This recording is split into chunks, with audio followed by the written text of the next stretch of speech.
Hello and welcome. I'm Sriyash Maheshwari and you are watching Last Tick here on News 9, where we break down the day's action on Dalal Street.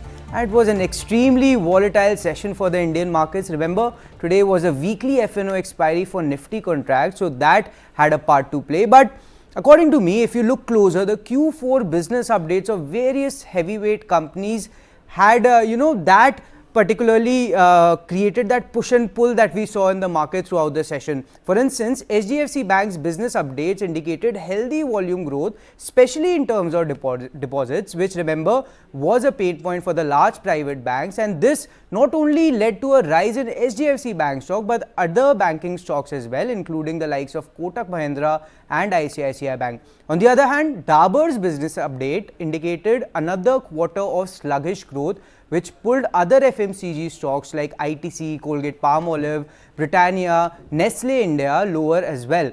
And that's just two examples that I put forth for you, but it was, it pretty much shows that the focus clearly now is shifting towards the fourth quarter results of India Inc. Nifty today scaled a new record high of 22,619 at opening.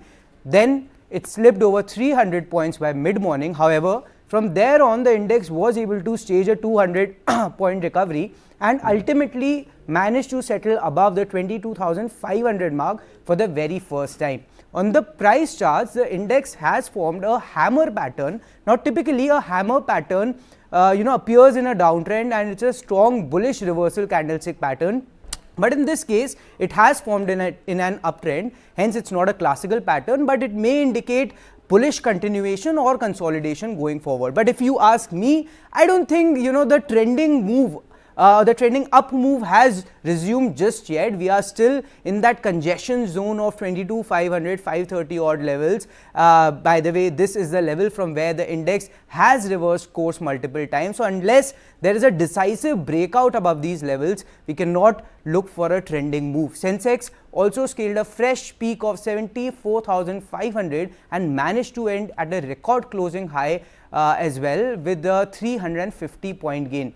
Moving on to the broader markets, the mid-cap index hit a record high for the second consecutive session. The index is now on a 9-day winning run and even climbed above 50,000 for the very first time today. However, it ultimately settled below it. The small cap index, on the other hand, extended its winning run to 10 sessions now, and the index is just about 3 points away from its record high. But we'll move on to sectors, because one particular sector is where I want to focus on, and that's the banking sector. Remember, Nifty throughout this up move had been lacking a leadership. There was no one particular sector that would take the markets higher, but it looks like Nifty Bank is filling in for that role. Nifty Bank managed to close above 48,000 for the very first time since January 15th and is just about 1.2% away from its record highs. And it's not just that select banks are rising. It's a large cohort of banks, including HDFC Bank, that is participating in an upside. On the price chart, it has formed a doji pattern, but the setup overall, at least what we are hearing from the experts, is looking rather bullish, and the sentiment has also improved considering that there is monetary easing down the road. But that's enough from me. Let's also bring on board Mr. Amit Kumar Gupta, founder at FinTech Capital.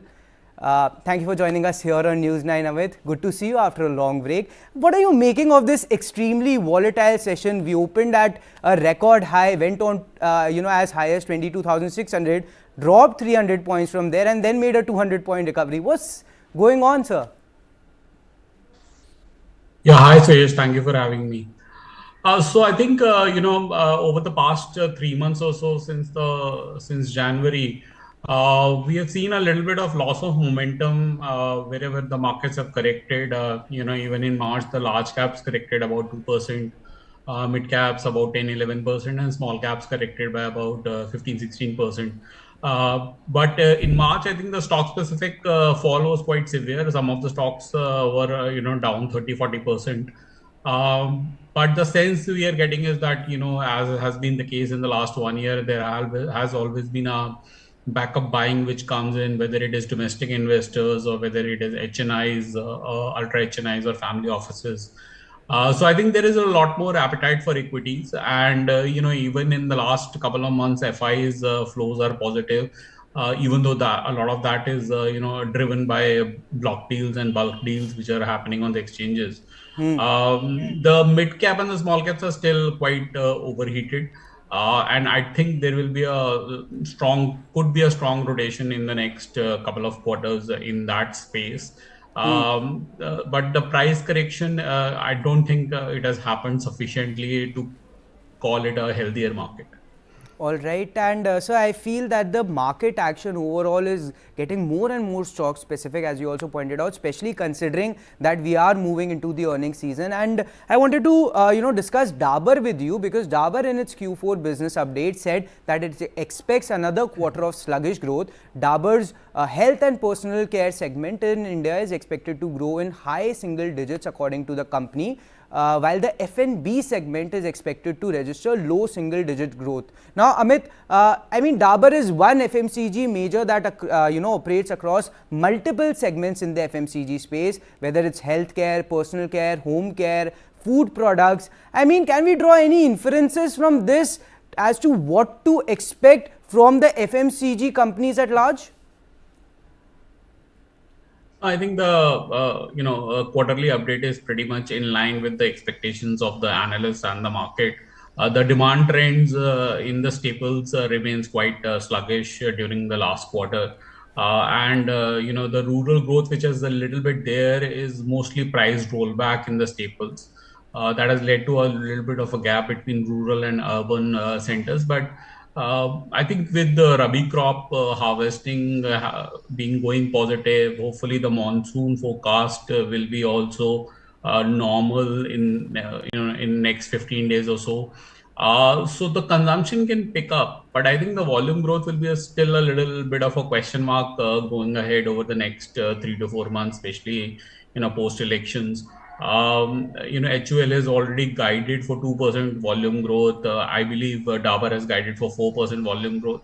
So I don't think volume growth will come back very, very strongly in the next couple of quarters. But if the monsoon is good, then probably at the end of next quarter, one can have a look to build up the positions. But I am not really surprised with the kind of updates which are coming, especially from the FMCG staples. All right. Another segment that came out with its Q4 results, Q4 business updates, beg your pardon, but was HDFC Bank and other banking stocks. I mean, look at HDFC Bank. It was responsible for nearly half of the gains in Nifty and about 75% of the gains that came for Nifty Bank. Its Q4 business updates also came in this morning, and it puts out a rather good picture. I mean, look at the deposit growth, sir. 26% year on year, 7.5% quarter on quarter, and that, by the way, had been a pain point for banks, right? Poor deposit growth. Yes, the one-off number looks good, but I also believe that it was the financial year end, and you get a lot of deposits towards the financial year end as part of tax saving purposes. So whether it is 5-year FDs or you get a lot of ULIPs and etc. being sold, insurance products being sold. So I think I'll still wait for the numbers to come for the next month or so before we can make a sort of a decision regarding whether the first is over or not. But yeah, I mean, for this quarter the number looks good. All right, moving on. Gold prices, I mean, they have been on a tear lately. In the last couple of weeks, the yellow metal has been hitting fresh peaks consistently. Now, the surge, by the way, is on the back of expectations that US Federal Reserve will soon start cutting rates. Now, with the first rate cut is expected to come somewhere in June or July of this year. And let's take a minute and really understand the relationship between the two, interest rates and gold prices.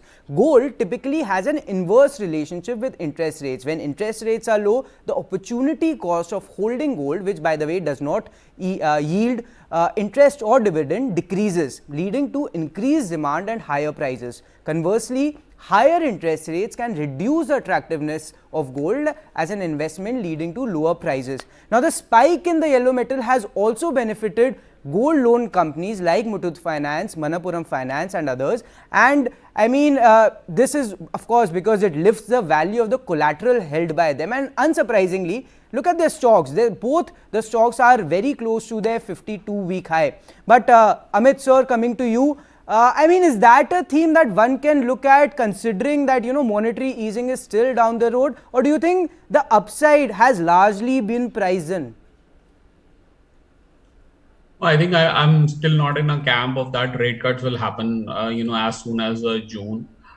Even though, the consensus is about 60% rate cut in June, my sense is that with the inflation picking up, especially in the metals and the commodities prices going up, even crude is now touching almost $90. The rate cut might just get postponed to, probably September or even further down the rate.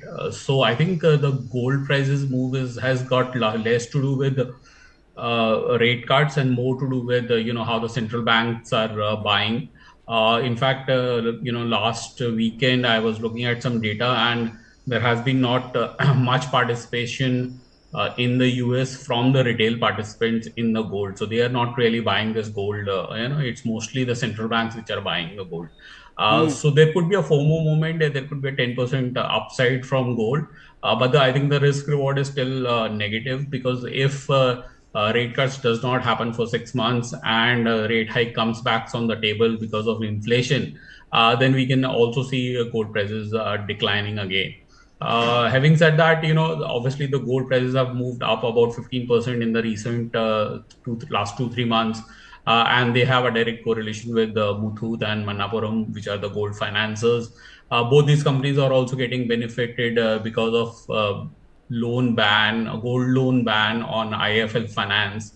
So there is a direct correlation between how the gold prices move and how these companies' stock moves. The correlation was actually very good till about 2 years back. That correlation has declined a little bit in the past couple of years. That could be, attributed more towards, very stiff competition in the gold segment. There are a lot of PSUs now which also do gold financing. There are a lot of private financiers which are also coming. So I would consider this as more of a trade rather than an investment. Till the gold prices are up, these companies will continue to enjoy the higher margins and higher profitability. But I will be always cautious with when the gold prices turn away. All right, and Amit sir, I tend to actually agree with you. The inflation has been a problem, at least in the US. January and February, the data came in hotter than expected. Even the macroeconomic data, it's also coming, ahead of expectations. But let's, take it one step further, because I want to understand, are we heading in towards hyperinflation? Because I ask this because, everything is rising, as you also pointed out, the dollar index, bond yields, commodities, equities. Even a US Fed voting member, Loretta Mester, said that the long run federal fund rate will be higher than the long standing expectation of 2.5%. Instead, she sees the so-called neutral rate now at 3%. I mean, seems like the Fed is also recalibrating its long-term inflation target. And if you really think about it, it was China.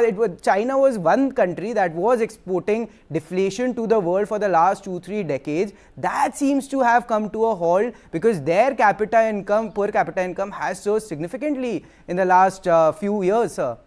Your thoughts? Yeah, right. I think in general, the consensus is that it will take 3-4 years for Fed to go back to their 2% target.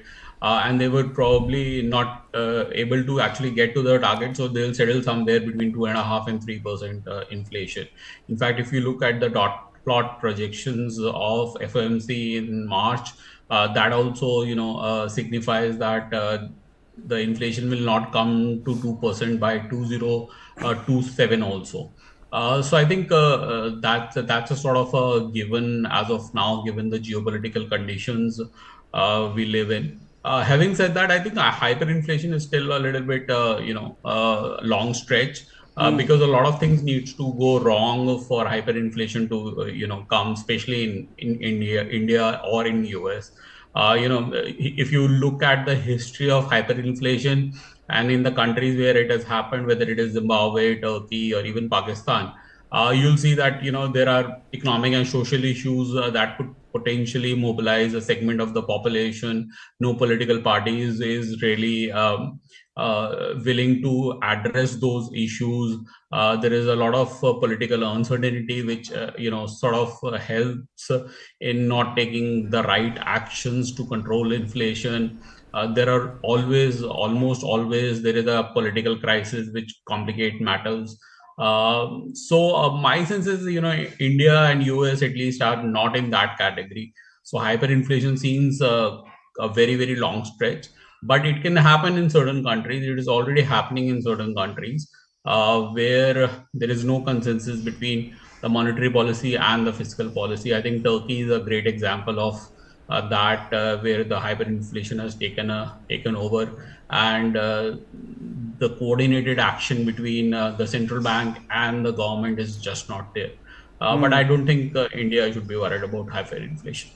All right, words of wisdom coming from Mr. Amit Gupta as always. Sir, great insights from you. Thank you for joining us here on News 9 and hope to see you soon again. Thank you, Suyesh, for having me. But on that note, it's a wrap on this edition of Last Tick. We'll see you tomorrow at 9:45 a.m. on First Tick. But up next is Business Plus.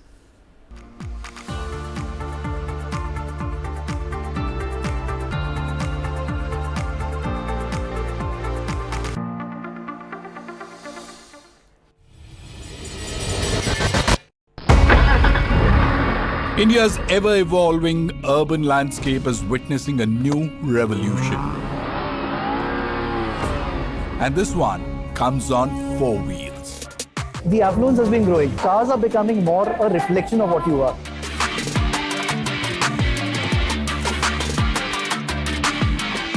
Nobody's talking about hatchbacks. Now what next? The next is the SUV. The contribution of SUVs is close to 55-60% of the automobile sales these days. Is that even manufacturers like to sell SUVs? So, how did a nation obsessed with fuel economy come to love heavy gas-guzzling sports utility vehicles? Let's look at how India fell in love with the SUV.